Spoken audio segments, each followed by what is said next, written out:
And once again, we're live right here, beautiful city of Lagos, Lagos Talks 91.3 FM, and we're taking you on your tour of Nigeria, introducing you to women, powerful individual, top performers who are shaping our nation. And we've brought you women across sectors, across our sphere of life in Nigeria, from the finance to foundations helping lives to those that are building businesses to IT and telecommunications, communications itself. And today, we're back in finance. We have a lot of women in Nigeria who are doing great things. One of them sits at the top of a division in a bank that is involved in how your life turns out. What do I mean by that? When businesses perform well, there's money moving in circulation in Nigeria and it affects you and I. So we're speaking to the head of SME at Access Bank, Mrs. Abiodun Olubitan.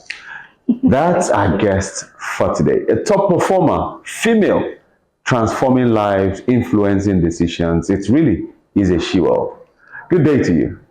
Hello, Mr. Kayode, and thanks for having me on your show today. Great, great. And it's good to have you join us today. And happy International Women's Month. Oh, yes, thank you. That's it. The most important month of the year. Well, we don't want to get into controversy. I mean, this Okay, challenge. the most special Well, month of the year. it's not acceptable. But truly, beyond the jokes of women having multiple months of celebration, one thing that cuts across all the interviews we've had is the fact that a lot of times women are they contribute so much to the society and they should not be treated less. No. That has been established. So we're excited to have you join us today. Thank you. Thank you. All right. So tell us a bit about yourself. The head of SME banking. That must be a very challenging role. Wow. And you're quite right at that. In terms of the challenges, yeah. Very true. But I think a bit about myself and leading us to where I am today as head of SME banking.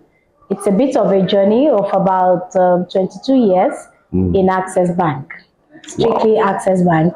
Okay. So I joined Access Bank as an entry-level trainee, went to the Banking School of Excellence, and from there I was deployed into retail operations as a customer service officer, where I excelled. I was able to do a lot of roles, the different roles within operations. I was head of tailoring at some point in time. I did customer service and then started heading a branch, and very quite early as well, you know, compared to what you will reasonably see in other organizations, you know. As an ET running a branch, that was exceptional. But yeah, we thank God, you know, from there I got bored. Because in all honesty, I think one thing about me is I love to go into new things. Like, let's explore what more can we do differently. And that eureka moment gives me a different energy when you are able to crack a code. So I applied to, you know, be redeployed, and then I moved to marketing, and I worked in commercial banking for about 5 years. I rose to become a relationship manager, and thereafter I was moved again to run private banking in Port Harcourt, actually, to be precise. I was in private banking for about 7 years. I rose to at the affluent segment in private banking, which was overseeing about 12 states across Nigeria. So then I used to have to travel a lot to see our clients. And thereafter, I was zoomed again to run women banking. That was my very last assignment before I was drafted to run SME banking. And of course, when I was running women banking, I must say that it's one defining time in my career because it was very interesting. Number one, it was different.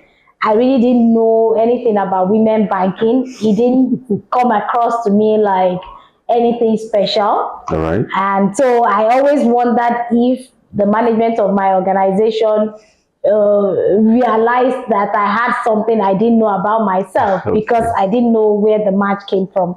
And thank God we were also able to thrive, very well running that. And of course, I discovered a lot about myself. I discovered a lot about women. I understood that apart from a global trend that women should be supported, there were real reasons why women should be supported. And so for me, when I was driving women banking, it went beyond my paid job. It was something I could connect with as an individual. It was something I could see as fulfilling life, because I felt I was actually impacting people. I was impacting families indirectly through what I was doing. And because I could see the tangibility of my work, it gave a different, vibe to it. So it was a very exciting thing. And definitely, we know that SMEs today, about 40–50% of SMEs are women. So I'm not very far away from my women banking still. This is now just extending to see, okay, what are the other things we could do with the men that are SMEs, and then combine everything together and make the impact. So that's actually been the journey. I mean, now that's quite an interesting journey you've had. And coming into SME, since you already deal with women, you understand their needs, and it's easy for you to deploy funds and other assistance to them. Of course, not forgetting the men. True. All right. But I mean, when I heard your story of how you moved from one division to the other, one department to the other, I just said, okay, I'm glad that we're interviewing you now, because a few years from now, we might just hear that you're the first female MD of Access Bank. Oh my. That's still a journey anyway. And of course, right currently we have the first female deputy managing director, who is a woman in Access Bank, a person of my boss, Chizoma Okoli, very exceptional woman as well. So yes, it might not be something out of place, but I will be the first female. I don't know about that really, but yes, it's quite interesting. All right. And in this journey, when we look at the journey you started about 22 years ago, you say, first of all, what kept you at one place? I'm sure you have a lot of your peers who have moved around banks or even out of the financial sector. What kept you grounded? Yeah, thank you. So I usually share with people that at the early stage, it wasn't a decision to stay, because I trained as a chemical engineer. So I had no business in the bank. I had no business really being in the financial sector. And I really wanted to practice. So when I found myself in banking, it was a case of, okay, let's just mark time. And yes, we'll get the real thing and then we'll be out. So I gave myself a maximum of 2 years that I would actually be out. But then, okay, 2 years became 3. And one of my very dear philosophies in life, something I always live with anywhere I find myself in whatever I am doing, is that whatever I find my hands to do, I do it well. So it didn't matter to me then that I knew I wanted to transit away from banking. But I felt for the time that I'm here, I needed to do whatever I was asked to do well. And so I deployed everything I could. I threw myself at everything I did. And so that in its own, was transforming my career. And of course, people were watching and they felt, oh, this is a different person. But really so after that period, when I realized that, okay, it might just be difficult finding my way back to engineering, because then I'd already spent like 10 years in Access Bank. I felt, okay, I needed to do something to connect my training and now my career, which is now in banking. So at that time I was clear that I wanted to then build a career in banking. I wanted to focus on it. And so I went for my MBA. I went for an MBA in finance Okay. and another one in management. Okay. And somehow I had to run both concurrently. I was only one in Nigeria, I was only one abroad. So I had to combine the two to just make sure that time is Yeah. not, I could work with the time I had to get some things cleared up. And so I was able to do that and then, connected myself fully into banking, But then as a woman, I also realized that, in the journey of growth, of career growth, the hurdles are there naturally. So by the way, I'm married, I have 3 kids, and all of that happened while building the career. So you can imagine all of those times. But I understood that I was able to define my priorities. I was clear on what I wanted. So I knew that might be times I might need to slow it down a bit on my career and build family. And I understood there are times that these things could even work concurrently. I remember very well when I had my first daughter, and I waited a little bit of time after getting married before I had her. So it was like, oh, finally the joy has come. And then I didn't have a help. My mother and my mother-in-law were not exactly available to stay with me. So I had to take a decision whether to drop my baby at the crèche, which I was never used to. The dad didn't also understand that this way I've been looking for forever. We're not going to put her in a crèche. No, no, no, no. And then I had only 3 months maternity. So unlike now that Access Bank actually offers up to 6 months maternity leave. So it was a crossroad, but somehow I felt okay. I may have to take a break because yes, family also needed me, and then I can, reconnect and move on. But somehow help came at that very nick of time. So I was able to balance both. Okay. Yeah, I was able to balance both and then continue. But I know a lot of my colleagues that was where their career truncated. So it's a hurdle for women to cross. As the children were growing up, it's a different hurdle because then work has its own demand. Yeah. They also had their own demand. So balancing all of that, I think that's actually what also makes you a woman. Because every time I look at it, women are almost 6-7 times stronger in terms of capacity, emotional capacity than men. And this is with, sincere humility. Men are a bit more targeted and focused. This is where they're going, and that's it. They don't want all of those distractions, but for a woman, it's natural. Yes, in fact, you have always more than 10 fingers. You sometimes have 20 because you're doing several things at the same time. And that's how your day, your life, your everything is. You're cooking, you're still watching something, you're training, just all of those. Talking to the kids, and husband is gisting with you, checking with them. Yes, and the man also needs his own time. Yeah. And in all of that, you also have your own me time to take care of yourself. So it's incredible to be a woman. It's incredible. Yeah, so, I mean, you've delved into an aspect of the interview which I was going to come back to earlier on. But since you're there, you talk about the struggle women have in keeping their home and a very successful career. Do you feel like the current or the average the Nigerian society, particularly the workplace, is built to support the woman to have a very well put together home, a functional home, and have a progressive career? So that's a bit tricky, and I always say that you will be lucky as a woman to have both. That's the honest truth.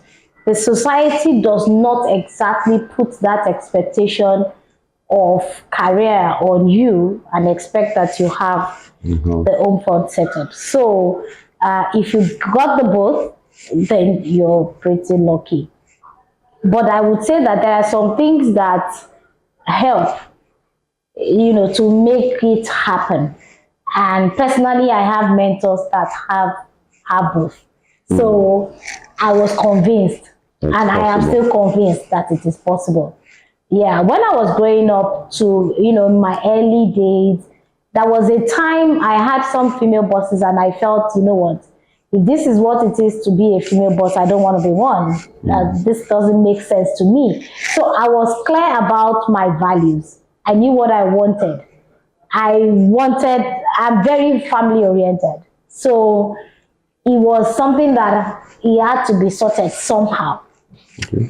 So in that situation where you have your mind cleared on what your priorities are, you can work it out. And truly, some people would say, oh, you can't eat your cake and have it. So I can say you can eat your cake and have it if, God has helped you, you are able to place your priorities right. And of course, society expects that till today, even with all the struggle, with all the campaign, the global movement, trying to make the society understand that the place of a woman is not in the kitchen anymore. It's not at the back seat anymore. It's not always as a support. A woman can actually lead. A woman can actually take decisions, should actually be empowered. With all of that, for several years that all of this has been on, you will still be surprised that that culture is still not exactly changed. And so you see a woman that has really risen at the top of her career. You see the first question people want to know is that, does she have a home? Why mustn't you? Or is she married? Does she have families? Why shouldn't you? So society actually places a different pressure on us as women. If you decide that you want to grow a career, they feel that you shouldn't be thinking to also have the family, have kids and all of that settled. But thank God that we have seen a lot of women that has broken that barrier and have excelled at both. And so, he encourages a lot more women, like us still coming up to say that, okay, we can actually have both at the end of the day. But truly, the society does not balance it. You're sure of a lot of things happening even in our government today. How many women do we really have participate? In the world today, how many female presidents do we have? And I'm not sure that even today, if there is another campaign and in fact, women come out that would win. So, it's just something that a lot of people, even government organizations, still play lip service to. That mindset that the women are not fully capable or they are not adequately equipped to lead is still there. And that gets me wondering, are we getting the campaign towards women empowerment right? Because it feels we're always saying what a man can do, the woman can do better. That sets a lot of men off. I feel we're always saying give women the chance. Is that the campaign we should have now, or should we be giving a reorientation to men on the capacity of women? Is our campaign methodology right? Thank you so much for that question. And so personally, even when I was running women banking, I say I'm actually not for gender equality. I'm not sure that that's actually the right way to go about it. I am for gender equity. And when we talk about gender equity, we are saying give women equal opportunity as the men. So I'm not saying I want to be like my husband. In fact, I don't even want to be. I don't want to have my car stop somewhere and I'm struggling with how it's being done. That's not my place. But I'm saying where the opportunities are, allow the women to also be given that chance to lead, to take responsibility, to speak, to actualize themselves. It's a saying that before a man even performs, it is assumed that he can deliver.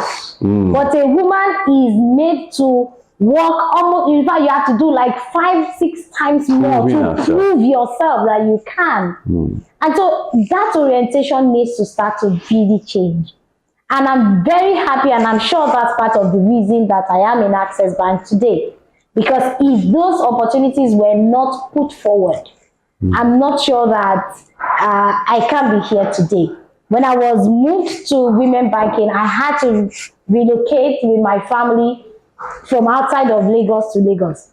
On a good day, they could actually feel, oh, she won't be able to move because her family is outside of Lagos and the role is in Lagos. So no way, just look for somebody in Lagos or get a man to fill the role.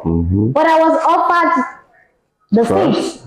Right, so yes, based on capacity, based on what you have been seen to have done. So that's the way it should be. And like I mentioned, in Access Bank, the 2 board chair before the current chairman of the bank were women. They served 4 years each. So like 8 years back to back, we had women that were board chairs of the bank. Today, we have a female acting group CEO of Access Corporation. It's a woman. Today, we have the deputy managing director of Access Bank, being the largest bank, being a woman. Those are strides that ordinarily you would have limited the role to say, no, he has to be a man. Oh, she won't be able to go for all of those meetings. Allow us.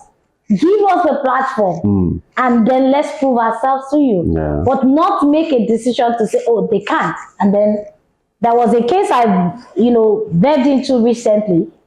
A boss says to a subordinate that is a woman that, oh, sorry, I know you're very good, but I would need to hire a guy to fill this role, even though you qualify. Why? And she felt, why? Said, oh, because you're married and you have kids. And she's like, I don't get it. That's a limitation. That's a limitation.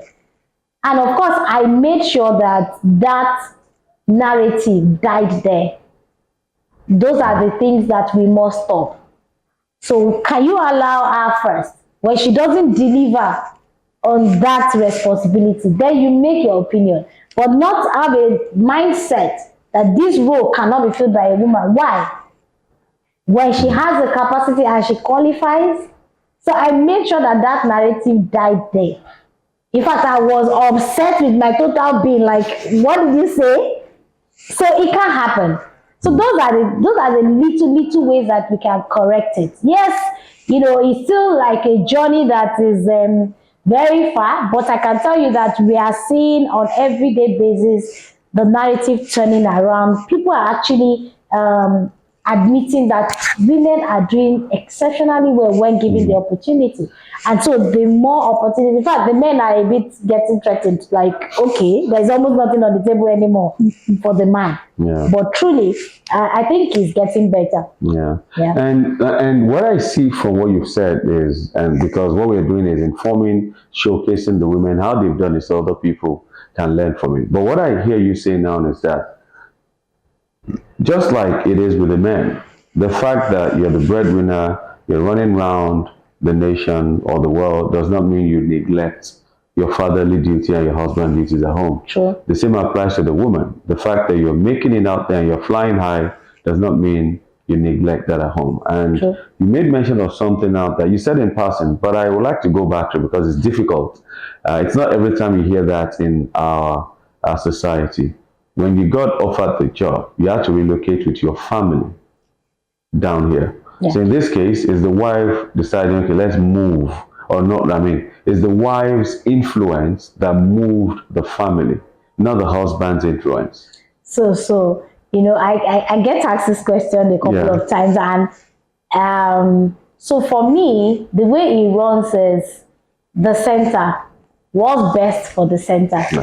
In fact, immediately the offer came, the first person I told was my husband, and I rejected it because I felt, oh, you can't uproot me from my base just because, no. So please let the offer go. I'm going to stay with my family. And then we had a conversation around it, the entire family, including my kids, because they're major stakeholders as well.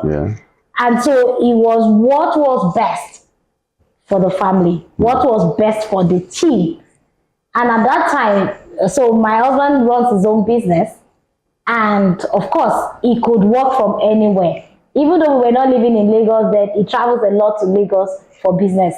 So it didn't matter at that initial time where we were. It was just, we only established the fact that, okay, if you're taking this role, then the kids would have to move with you.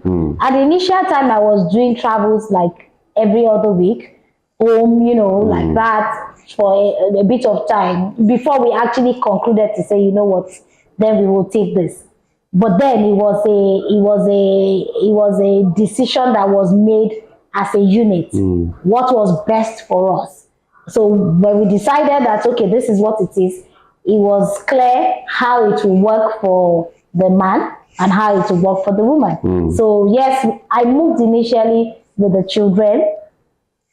My husband was the one then doing the shuttle to travel, and over time he was able to establish his business in Lagos as well. And so the other location became a branch, and then he moved, because to an extent as well, there are some values of we are still together in one unit. So that made it easy. But it wasn't a decision that was influenced by one party.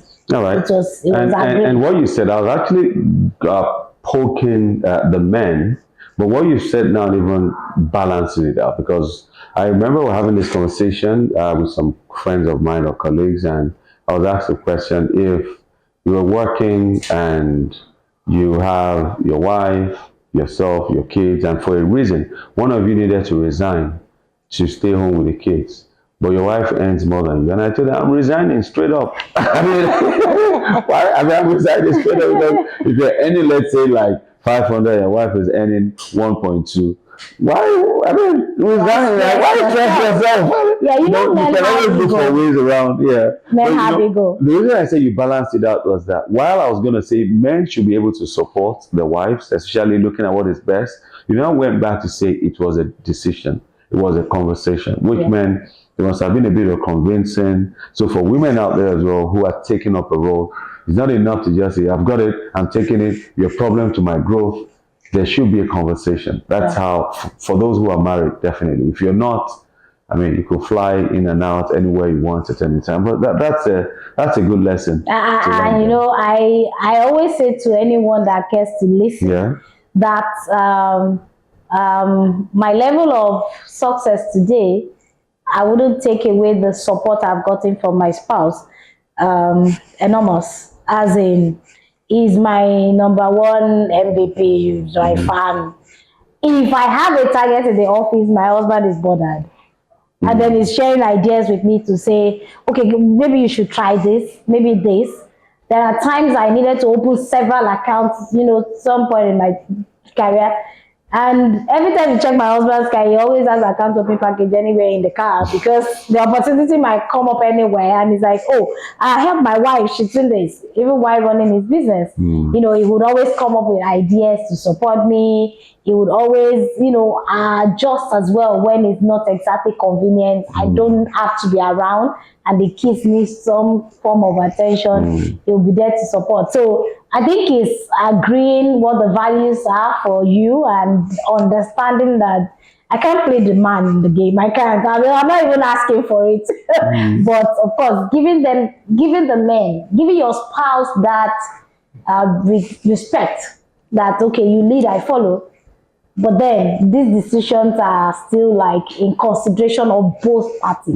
It helps a lot to keep the unit together. That's critical, because you're saying submitting at home does not mean you're submitting to men. There's this erroneous interpretation of a Bible verse that says women should be submissive to men. And I say it's not to men, it is to your husband. So you don't see as a woman, see every man as a superior. No. It's just at home that, and he leads, that's why you're submitting to him. So that is very, very critical to identify. But looking at what you've achieved, if you were to sit a 28-year-old lady down, or let's say 23-year-old lady, still early in her career, and you were to advise on life and career path, what is the advice you give to someone who's just starting life? Wow. Okay. So I have a couple of them that I mentor. Okay. And so what I usually say to them first is that they must be clear in their minds that what they're doing, they're meant to be doing it.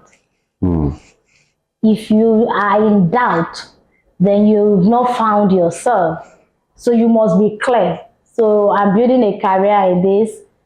That's what I am. That's what I want to do. That's what I enjoy. It comes with a different passion. Then it's a good place to start. Secondly, you must understand your place as a woman. I don't ever see myself as a second fiddle except in my home. So I'm clear about it. I don't think that I should always just defer to a guy because we are contemporaries and then it's the guy, So whatever opportunity that you have to, showcase yourself, I have the same thing. And so I always take up those opportunities to say, okay, I can do it. I'll give it a try. But at home, it's not even subject to discussion. It's a case of, okay, how do you want it? If I don't agree, I still, share my opinion. Yeah. And it's not always the case that I even win the conversation. It's not even about winning the conversation. It's not every time that it is my idea. Sometimes it's his idea. And there are times you even allow the idea of the man. Just, okay, no problem. Bend the head. Yes. Like the head. in the office at times. Do you understand? My boss is wrong, but we shall follow the you do understand. So sometimes, yes, you have to be able to balance that. But understand that even while growing your career, those orders will come. So if family values are very critical to you, then you must be very careful about the spouse that you decide to run that race with. It has to be a guy that cannot be intimidated by the success of a woman. He has to be someone you can actually look at his relationship with his mom, if he has one. How does he talk to women? How does he see women? You must be clear, especially when you are a career-focused woman, because you would almost at no time become a threat to him. And that's when you see a lot of cases, the man kills the woman for whatever reason. But when he's not intimidated, if he sees you as an entity that is out to succeed just like he is, then it's a better conversation. Even when you're thinking, you're aiming so, there are some people that their dreams are even bigger than them. That when they are even afraid to share it, like what they are thinking to achieve is just out of this place. You can't have a man that is intimidated, that can be threatened by what you want to become. So you must be very careful at that junction of choosing a spouse. It has to be someone that respects a woman, that understands the strength of a woman and sees you as an add-on that will add value to his life, not, in a competition. So that has to be clear. And of course, at the workplace, you must, respect people and respect yourself. You must have clear boundaries. There are some things I will not do, put the gun to my head, and that's just what it is. And at that time, I define it. Okay, what is the worst that can happen if I don't do this? You lose the job. It's fine. You can always go home. So there are some boundaries that I won't even cross. And so, over the time, especially when your job is demanding like what we do in the banks, you know that you have to build a lot of trust. And so that is a critical factor. Despite working odd hours, extended time, you must build trust with your spouse. If not, it's going to create a lot of chaos for you. And then you might feel that you're having issues, whereas there are just things that have not been fundamentally addressed. So when I have young employees, female employees, that I'm always saying to them, you are as strong as that guy. He is not in any way. In fact, the way you went to university is the same way you went to university. Came out with a 2-1, it came out with a 2-1, and you are employed equal opportunity. Just go out there and showcase yourself. Do the thing that you can do at your best. And don't expect that you would get favors because you are a woman. Prove yourself. And I say to women, especially when I go for women gatherings, that please, the time to say, oh, they should have considered me, I'm a woman, is gone. Can you just, offer value? And then whoever sees the value and wants that, you shouldn't buy for a contract or expect that the position is given to you because you're a woman. It's because you have the capacity to deliver on it. So with that mindset, don't even see anything as a barrier or a limit. Oh, this is how far I can go. No, just keep flying as high as you can, and of course, the sky is not even the limit; it's your mind. That's a good one. Yes. That's a good one. And my final question to you is this: when you look at Nigeria and our workspace, what are the changes we can make to the workplace that will make working easier for women? Okay, so I would also use Access Bank as a case in point. Access Bank is not only saying we are gender friendly and paying lip service to it. This is something that we actually, set out to do, and we live it. I think I've mentioned the senior positions in the bank. Yeah. Critical senior positions in the bank that are headed by women, coming from the board chair, the previous board chair, to the current deputy managing director. Of our EDs, we have 4 of them. 2 are women. We have heads of departments, treasury, HR, information security, all women. So give women the opportunity. Do not say, oh, they are not going to be able to deliver. Give them the opportunity to, showcase themselves. That's one. Another thing is making the work environment itself conducive. There are policies that are in place that support a woman being an employee of Access Bank. So one of it is our maternity leave of 6 months. And not many organizations will consider that. Even the 3 months, they are wondering, you have to do quick and come back. Okay, so you work virtual for please. Virtual has gone out of her first after 9 months. So allow her to recuperate and be able to focus and come back to work fully. And of course, when they get back to work, women and their babies, there's another sentimental attachment. So we have crutches. Even in our building. And so when you even resume, you have the opportunity to keep your babies in the crèche for up to a year. Because that time you want to do full breastfeeding program for your child, you can afford to. The crèche is just very close by to you. So those are some of the policies that we have that support women. When we are recruiting, there are times we deliberately say, okay, we're taking 100 people, 60% women. It's a deliberate thing. So even when we are pushing out the applications, it's targeted like, come. Then we take it a step back to go into the institutions by themselves, because catch them young. While they're there, we are engaging with them, we are supporting them, giving them financial literacy, making the workplace attractive for them. Because there are some of them that in their mental, whether by society or by person, I can never work in a bank. God forbid. Why not? Targets. Exactly. So the targets are crazy. These targets, they're not the men that have it. Yes, I can say maybe the women are more vulnerable when it comes to all of those things. But really, just like I mentioned, just define your boundaries. This money the customer wants to give you anyway is in his account, not yours. So what do you have to lose? So really, it's just all of those mentality. When you correct it, I even know some men that would say, I can never marry a banker. I'm like, why? Say, oh, they're always in the bank. And I'm like, where else would they have been? If they were running a shop, they will always be in their shop. So what do you think is the difference? You know, so all of those things, we make sure that the work environment is healthy. We do not tolerate sexual harassment or abuse.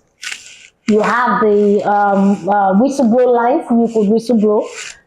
It's not allowed that a guy speaks to you derogatively, you know, because you are a woman. So it's not acceptable. Those things are not just acceptable. And so we also have a group we call Access Women Network. Access Women Network is actually a group of all female employees of the bank. Oh. And so we have mentor-mentee programs in that. And that's why I have a lot of mentees that, you know, I work with. Even when they leave the organization, they are looking forward to connecting with you, to sharing from your wealth of knowledge. And even for the Access Women Network, our spouses are allowed to actually be a part of it. So, you know, of course, when there is that common ground, it just makes it easy. So I'm not saying I'm going out and the guy is probably wondering where again, which work are you going? Yeah, let's go. So we all have the fun together. And even for the guys that will be working late, the wives can actually be part of the Access Women Network to learn, to mentor, you know, network and all of that. Great. So it just encourages that family unit. And of course, you know, when a home front is settled, a lot goes into your productivity as well. And so, you know, those are some of the things that we have seen. And of course, if a lot of organizations can encourage and, you know, invite those things, trust me, I think we would actually be getting a better community as we grow on. Yes. All right. That's a good way to draw the curtain on this. Encouragement out there to the ladies. So you have no longer do you have excuses for you not to thrive. No longer do you have excuses for you not to do good and well in all that you're doing. We're excited. We're celebrating this International Women's Day, not by calling out men, not by challenging men, not by showing the vulnerability of women, that we need help, women are weaker vessels, but by saying those days, those times are far gone. Now we've empowered women over many years. We are very strong women, and let us see what the strong women are doing as mentors. My name is Olubitan, and my guest has been the head of SME banking of Access Bank or Access Holdings, and that is Oyembimpe Olubitan. We're excited. You've been here with us. Thank you so much for the time. Thank you. Thank you. And of course, congratulations to all the women out there. This is our month. I need you to just show that resilience that we have as women, and this is the month to actually practicalize it. All right. Thank you. So you hear that? We'll wrap up the show. Wait for another beautiful edition. Remember, there is Obi, there is Kolawole, there is Olaoluwa that are all involved in this. But keep listening to Lagos Talks 91.3 FM. Do not for any reason change your dial. My name is Olubitan. Enjoy the rest of your day.